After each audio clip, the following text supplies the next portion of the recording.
to talk about the map interface in Java. This map interface is different than the map interface you see in your textbook. They're slightly different and slightly similar.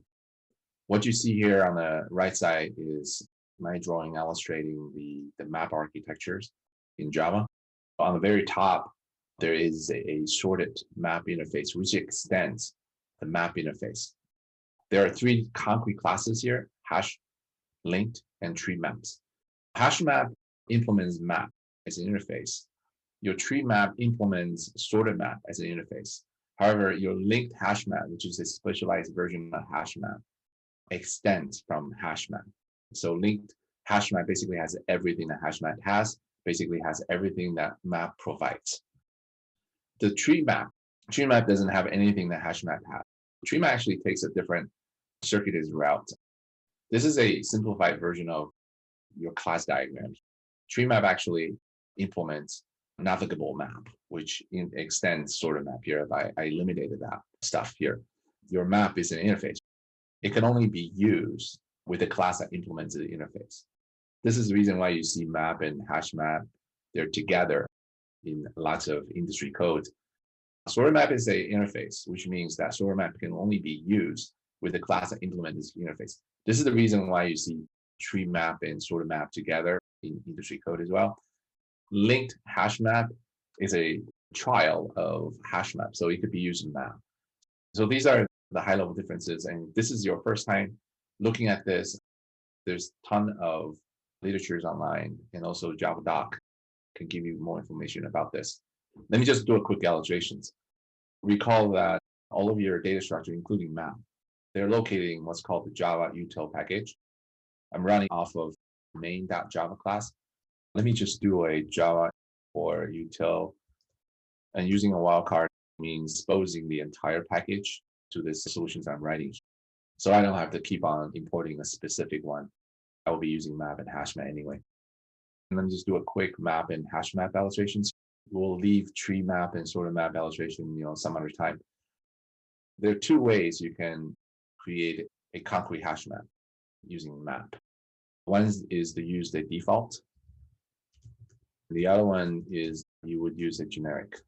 So let's just quickly go through this. For some, this might be a refresher. In order to create a hash map interface, I have to use my map as an interface. This map interface takes two values. One is a key, the other one is value. Key and value using a generic, they have to be a concrete class. Let's just say we want all of our keys to be integer, like 1, 2, 3, 4, 5. All of our values be a string. To do this in generic, you have to create integer class and string class and make sure that you pass them in. I'm just going to call it hash map. Now, this is where we can create a concrete class. You have to use a concrete class to define this hash map, which is off of their interface map in Java. This is what's called interface polymorphism. Using a default initialization of a map, you don't have to specify your key value data type. The difference between specifying versus not specifying is when your hash map concrete class is created, this key and value, they don't have to be tied to an integer class or a string class. From the key perspective, your integer key does not have to be of integer class. It could be a primitive like int instead. So this is the reason why you don't put int. That's kind of given. In your hash map, you can insert int. This creates a hash map. To insert a value inside this hash map, you would invoke this method called put. So this put gives you the ability to input key value pair. Your key does not have to be an integer class. It could be a primitive because this hash map is not enforcing here. This means you're not enforcing the type. Your string has to be a class. And this class, let's just create it, data structure and 2. Now let's just print this, system out print line. Let's run this. So we should be able to see an hash map representations inside a curly braces. 1 equals data, 2 equals data structure. So key is 1, value is data, key is 2, value is structure, and it's concatenated using this comma. System out printing line basically prints the hash map to string.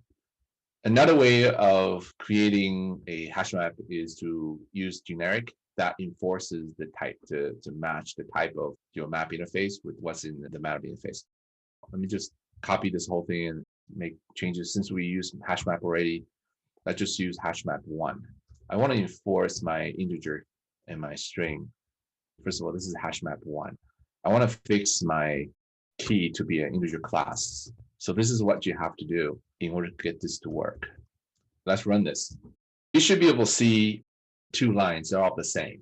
One enforces the type of your key and the other one does not. In both cases, we have our values being a string.